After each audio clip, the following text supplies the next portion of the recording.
कोल्हापूर जिल्ह्यातील विविध शासकीय रुग्णालयात 8 सोनोग्राफी सेंटर आहेत, पण त्यातील 2च सेंटर सुरू आहेत. रेडिओलॉजिस्ट नसल्यामुळे उर्वरित 6 केंद्र बंद आहेत. त्याबाबत केंद्रीय आरोग्य राज्यमंत्री भारती पवार यांनी आज आरोग्य प्रशासनाला खडे बोल सुनावले. माता आणि बालमृत्यू रोखण्यासाठी सोनोग्राफी सेंटर सुरू असणं गरजेचं आहे. त्यासाठी सीपीआर मधील रेडिओलॉजिस्टनी आठवड्यातून 1 दिवस ठिकठिकाणच्या सेंटरमध्ये जावं असे स्पष्ट आदेश नामदार भारती पवार यांनी आरोग्य विभागाला दिले. त्याचवेळी सीपीआरला एमआरआय मशीन उपलब्ध करून देऊ असंही त्यांनी आश्वासन दिलं. तर रिक्त पदांची भरती आणि अन्य मागण्यांबाबत राज्य आणि केंद्र शासनाकडे प्रस्ताव पाठवावेत अशा सूचना नामदार भारती पवार यांनी केल्या. केंद्रीय आरोग्य राज्यमंत्री भारती पवार आज कोल्हापूर दौऱ्यावर आल्या होत्या. आज त्यांनी सीपीआरला भेट दिली. खासदार धनंजय महाडिक, आरोग्य अधिकारी डॉक्टर योगेश साळे, शासकीय वैद्यकीय महाविद्यालयाचे अधिष्ठाता डॉक्टर प्रदीप दीक्षित यांनी त्यांचं स्वागत केलं. सीपीआरमध्येच नामदार भारती पवार यांनी जिल्ह्याच्या आरोग्य विभागाचा आढावा घेतला. महात्मा ज्योतिबा फुले आणि आयुष्यमान योजनेतील लाभार्थ्यांची संख्या आणि प्रत्यक्ष लाभ घेतलेल्या रुग्णांची माहिती त्यांनी जाणून घेतली. आरोग्य अधिकारी डॉक्टर योगेश साळे, डॉक्टर हर्षला वेदक यांनी आरोग्य विभागाच्या योजनांची माहिती दिली. जिल्ह्याच्या ग्रामीण भागातील शासकीय रुग्णालयात 8 सोनोग्राफी सेंटर आहेत, पण त्यापैकी केवळ 2 सेंटर सुरू असून रेडिओलॉजिस्ट अभावी अन्य सेंटर बंद आहेत. हे ऐकल्यानंतर नामदार पवार संतप्त झाल्या. गरिबांची सेवा करायला डॉक्टर होता आणि डॉक्टर झाल्यानंतर विसरून जाता असे खडे बोल त्यांनी सुनावले. गरोदर माता आणि बालमृत्यूचं प्रमाण रोखण्यासाठी सोनोग्राफी सेंटर सुरू राहणं गरजेचं आहे.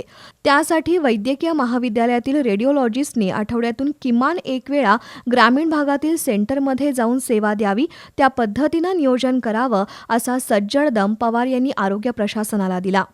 मशीन्स आहेत ती किती आहेत त्या बाबतीत उपलब्धता, काही ठिकाणी जर डॉक्टर्स नसतील तर ती डॉक्टर्स तिथे पोहोचले पाहिजे असं सिव्हिल सर्जन आणि डीन यांना सांगितलं आहे. त्यानुसार आठवड्यातनं किमान 1 दिवस तरी जाऊन सोनोग्राफी केली पाहिजे जिथे मशीन आहे. आणि त्याचबरोबर तिथल्या गायनेकॉलॉजिस्ट यांचं पण आपण ट्रेनिंग करून त्या मातांचं स्क्रीनिंग करू शकतात. आढावा बैठकीनंतर त्यांनी प्रसारमाध्यमांशी संवाद साधला. गेल्या वर्षी राष्ट्रीय स्वास्थ्य मिशन योजनेतून जिल्ह्याला 85 कोटी रुपयांचा निधी मिळाला होता. यावर्षी 60 कोटी रुपये निधी मंजूर झालाय. कोल्हापूर जिल्ह्याच्या आरोग्य विभागासाठी केंद्र सरकारकडून चांगला निधी प्राप्त झालाय असं सांगून त्यांनी आयुष्यमान आणि महात्मा ज्योतिबा फुले योजनेतून रुग्णांना उत्तम लाभ झाल्याचं सांगितलं. मागणी राज्याकडून केंद्र सरकारकडे येते, त्यानुसार ते बजेट वितरित केलं जातं. यामध्ये कोल्हापूर जिल्ह्याला चांगला निधी प्राप्त झालेला आहे.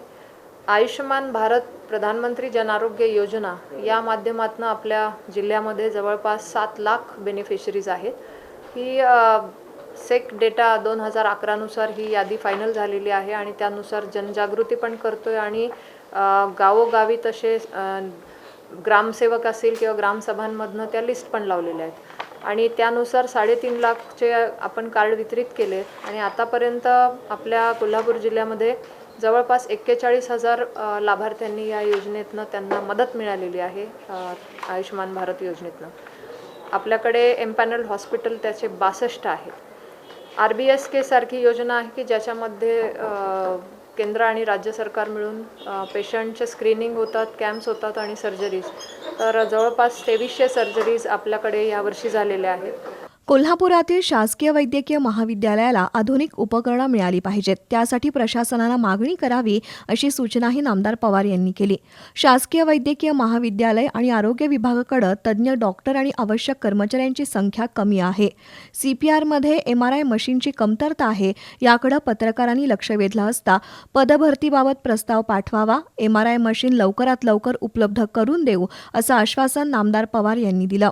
1100 बेड हॉस्पिटल आणि इथली आधुनिक उपकरणं याच्यासाठी पण त्यांनी मागणी केलेली आहे. आणि आपलं हे मेडिकल कॉलेज खूप जुनं आहे आणि मेडिकल स्टुडंटसाठी असणाऱ्या सुविधा आणि इथल्या येणाऱ्या पेशंटसाठी मिळणारे उपचार एक चांगल्या दर्जेदार मिळावे यासाठी नेहमीच केंद्र सरकार माननीय नरेंद्रभाई मोदीजींच्या नेतृत्वाखाली काम करत आहे. MRIच्या बाबतीत पण आमची मीटिंग झाली आणि त्यासाठी आम्हीच पाठपुरावा करतो. माननीय खासदार साहेब देखील माननीय मंत्री महोदयांना भेटणार आहेत, राज्याच्या आरोग्यमंत्र्यांना देखील, आणि यासाठी आम्ही नक्कीच आमची बांधिलकी आहे आणि आमचं कर्तव्य आहे. भारताला स्वातंत्र्य मिळून 75 वर्ष झाली तरी अजूनही काही जिल्हे वैद्यकीय सुविधांपासून वंचित आहेत. अशा जिल्ह्यांमध्ये आता वैद्यकीय सुविधा उपलब्ध करून दिल्या जात आहेत. हे मोदींचं सरकार असून सर्वसामान्य जनतेला सर्वोत्तम वैद्यकीय सुविधा मिळण्यासाठी प्रयत्नशील असल्याचं नामदार पवार यांनी सांगितलं. 60-60, 70-70 वर्ष अजून प्रायमरी स्ट्रक्चर पण हेल्थचं उभं राहिलेलं नाही आहे. असे काही जिल्हे आहेत ज्यांना माननीय पंतप्रधान मोदीजींनी ॲस्पिरेशनल डिस्ट्रिक्ट म्हणून विशेष आयडेंटिफाय केलं आहे, आणि तिथे हे जिल्हे इतर आपल्या स्टँडर्ड जे हेल्थचे गोल्स असतात त्याच्यामध्ये सुद्धा ते कमी आहेत, किंवा तिथलं इन्फ्रास्ट्रक्चर किंवा तिथल्या सुविधा कमी आहेत, आणि त्यानुसार त्यांनी अनेक सुविधा ह्या जिल्ह्यांना दिल्या की जेणेकरून ते आपल्या बरोबरीने येतील.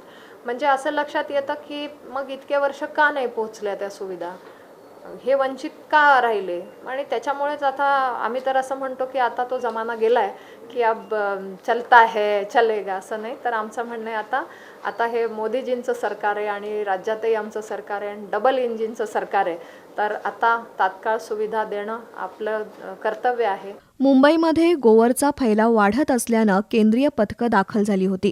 काही ठिकाणी लसीकरण मोहीम राबवण्यात आली. तापाचे रुग्ण आढळल्यानंतर ताबडतोब त्यांना उपचारासाठी दाखल केलं जात आहे. प्रत्येक जिल्ह्यात गोवरबाबत आरोग्य विभाग सतर्क आहे, असंही नामदार भारती पवार यांनी बोलून दाखवलं. यावेळी जिल्हा शल्य चिकित्सक डॉक्टर अशोक हुब्बेवार, वैद्यकीय अधीक्षक doctor Girish Kamble, doctor Shirish Shanbhag, doctor S Walawalkar, Rajvardhan Naik Nimbalkar यांच्यासह वैद्यकीय अधिकारी उपस्थित होते.